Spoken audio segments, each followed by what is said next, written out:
नहीं, हम लोग सर्वे को, जमीन के विवाद को खत्म करने के लिए कह रहे हैं। जो भू माफिया लोग हैं, जो जिसकी जमीन उसका खातियान, उसका पर्चा, उसका वो इस तरह का दुष्प्रचार कर रहे हैं, जिसके ये सर्वे होने के बाद जमीन के विवाद 80% बिहार में खत्म हो जाएंगे।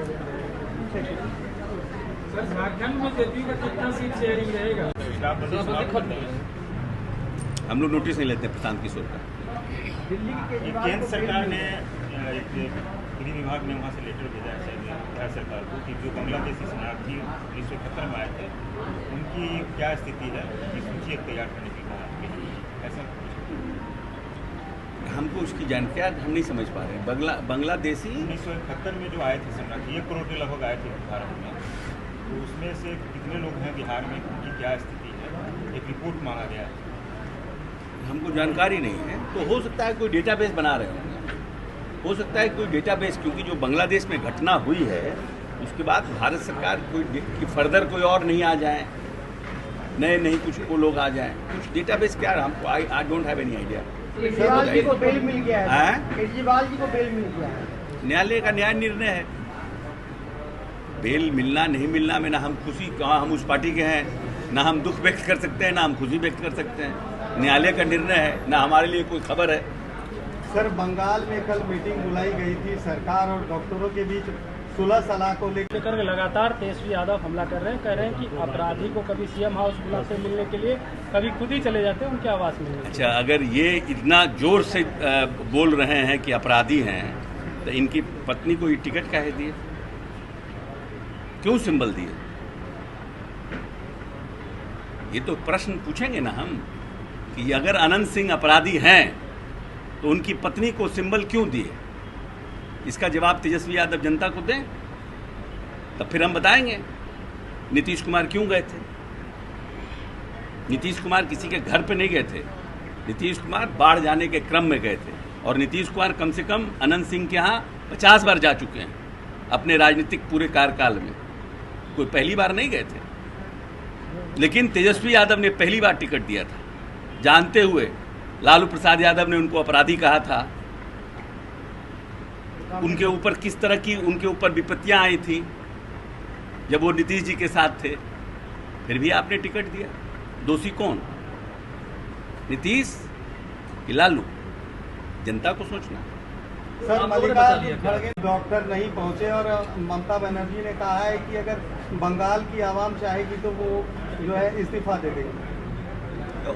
वो उन्होंने अपनी संवेदना व्यक्त की कि हम बातचीत करने के लिए सरकार तैयार है, और हमको लगता है कि ऐसी परिस्थिति में सरकार के साथ बातचीत में जाना चाहिए और अपनी स्थिति और अपनी बात को रखना चाहिए, जिससे सरकार की क्या नीयत है ये भी साफ होती है और डॉक्टर क्या चाहते हैं ये भी साफ होती है।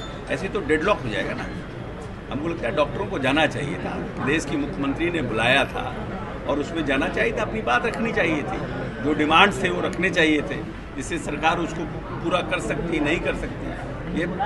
लेकिन ये कि हम नहीं जाएंगे, कल कोई ऐसी बात हो जाए किसी राज्य में और एक तरफ कहे कि हम डेडलॉक की स्थिति पर है, तो सरकार के लिए तो मुश्किल हो। बंगाल के राज्यपाल ने सर कहा है कि वो किसी भी मंच पर ममता बनर्जी के साथ जो है मंच साझा नहीं करेंगे। ये तो माननीय राज्यपाल महोदय का अपनी उनके कार्य मतलब ममता जी के साथ अपने संबंध हैं, अपने उस पर हम लोगों की क्या टिप्पणी हो सकती है? कोई राजनीतिक कोई पॉलिटिकल बात तो है नहीं, ये तो महामहिम राज्यपाल की अपनी संबंध की बात है, अपने कार्य प्रणाली की बात है। बहुत सी जगह मुख्यमंत्री नहीं जाते, बहुत सी जगह राज्यपाल भी नहीं जाते। नहीं, देखिए, ऐसा है कि हम मानते हैं और हमारा ऐसा सोचना है, ये मेरा व्यक्तिगत राय है, ये पार्टी की राय नहीं है। पार्टी की क्या राय है? पार्टी के स्पोक्स पर्सन। लेकिन विदेशी सरजमी पर किसी भी तरह की देश के प्रति कंसोलिडेशन का भाव होना चाहिए, देश के प्रति समग्रता का भाव होना चाहिए, देश के प्रति उन्नति का भाव होना चाहिए।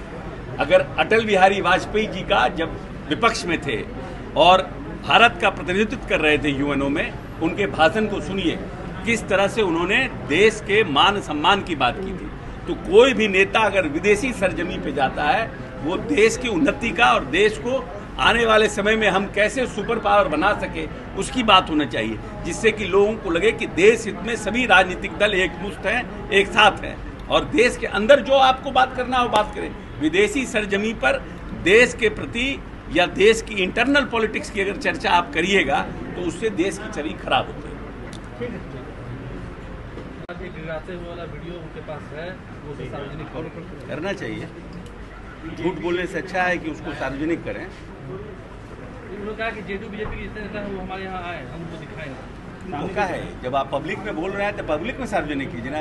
आप बोल रहे हैं पब्लिक में, दिखाइएगा अकेले अकेले में, तो गलत बात है ना। आपको सार्वजनिक करना चाहिए। अगर नीतीश कुमार का ऐसा कुछ है आपके पास कि लालू यादव के पास गिड़गिड़ा रहे हैं, करिए सार्वजनिक, हम लोग भी देखें। आपको नहीं लगता कि तेजस्वी जो कह रहे हैं कि 2 बार उन्होंने नीतीश कुमार को जीवन दान दिया, उनकी कृपा रही, तो नीतीश कुमार की सरकार बनी 2 बार? ऐसा है कि इस पर हम पहले भी बोल चुके हैं कि माननीय नेता के साथ आने से किन किन राजनीतिक दल को फायदा हुआ है, ये चुनाव के आंकड़े बताते हैं। हाथ कंगन को आरसी क्या, परेल के वो फारसी क्या, आंकड़ा देखिए। झूठ बोलना, बार बार एक ही बात को रिपीट करने से कोई फायदा नहीं है। आंकड़ा देखिए, जब जब राजनीतिक दल नीतीश कुमार के साथ आए हैं, आंकड़ा क्या करता है। हम क्यों बोलने से, और उसमें आंकड़ा देखिए, आंकड़े से समझ में आएगा क्या स्थिति थी लालू प्रसाद यादव की 2015 के पहले, कितने सीटों पर थे, नीतीश जी के साथ अलायंस करने के बाद उनकी क्या स्थिति बनी, सब तो आंकड़ा कहता है।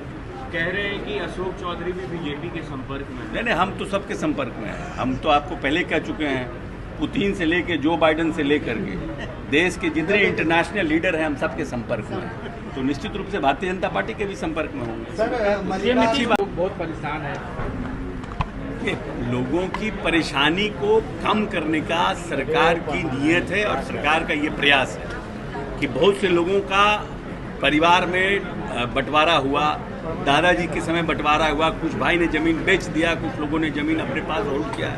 मैं समझता हूं कि अगर ये प्रॉपर सर्वे अगर हो जाएगा तो बहुत से ज़मीन के लिए जो विवाद है, माननीय नेता नीतीश कुमार की ये सोच है कि लॉ एंड ऑर्डर को लेकर के जो घटनाएं हो रही है उसमें ज़्यादातर घटनाएं ज़मीन से संबंधित है, और ज़मीन में अगर सर्वे हम प्रॉपर करवा लेंगे तो ये ज़मीन की समस्या भविष्य में आने वाले समय के लिए ख़त्म हो जाएगी। उस नीयत से ये सर्वे कराया जा रहा है। लेकिन कहीं कहीं सुनने में आता है, हम लोग भी नीचे से खबर आती है कि सर्वे में, तो उन सब चीज़ों को रेक्टिफाई करने के लिए सरकार भी अपनी तरह से पॉलिसी बना रही है। और हम समझते हैं कि इस सर्वे के बाद बहुत सी जो समस्याएं ज़मीन से रिलेटेड है उसका खामियाजा हो जाएगा, उसको पूरी तरह से हम लोग खत्म करने में सक्षम हो पाएंगे। ब्लॉक में लोग जाते हैं तो उनसे पैसे की डिमांड की जाती है। हैं? ब्लॉक में लोग जाते हैं जमीन के काम करने, पैसे की डिमांड की जाती है। नहीं, देखिए ऐसा है कि ये कोई स्पेसिफिक है जिनसे पैसा मांगा जाता है, ये एक जनरल टर्म है कि पैसा मांगा जा रहा है। अगर स्पेसिफिक हम पूरे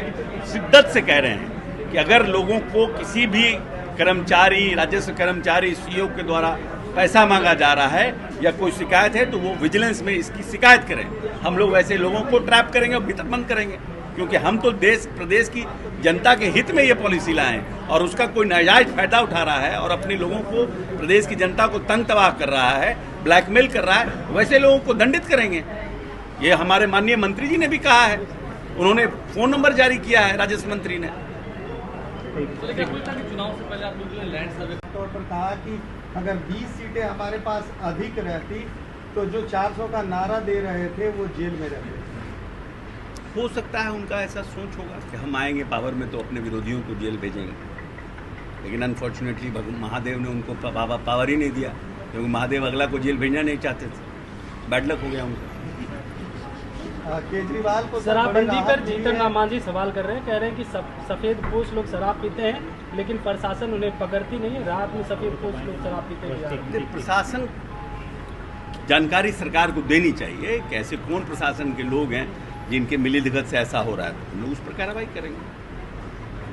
अगर स्पेसिफिक हम लोगों को बताया जाएगा, सीनियर लीडर हैं, देश प्रदेश के मुख्यमंत्री रहे हैं, लेकिन ये बात सत्य है कि कुछ लोग तो करते ही हैं, नहीं तो इतना शराब पकड़ा कैसे रहा है। भाई ऐसा है कि शेड्यूल कास्ट का एक्ट बना, शेड्यूल कास्ट एट्रोसिटी एक्ट, क्या दलितों पर उत्पीड़न बंद हो गया? डाउरी एक्ट बना, क्या डावरी लेने के लोगों का उत्पीड़न खत्म हो गया एक्ट बनने के बाद? उसी तरह से हमने शराबबंदी लाया, लेकिन कुछ लोग रहते हैं इस तरह के काम में। अब आपको हत्या करने पर जेल होगा, फांसी होगा, तो हत्या बंद हो गई है क्या देश में? पूरे करता ही ये लोग, तो दुष्ट प्रवृत्ति के लोगों की कमी नहीं है कहीं भी, वो लोग अपनी करते हैं घटना। सांसद बोल कर रहे हैं कि हम सरकार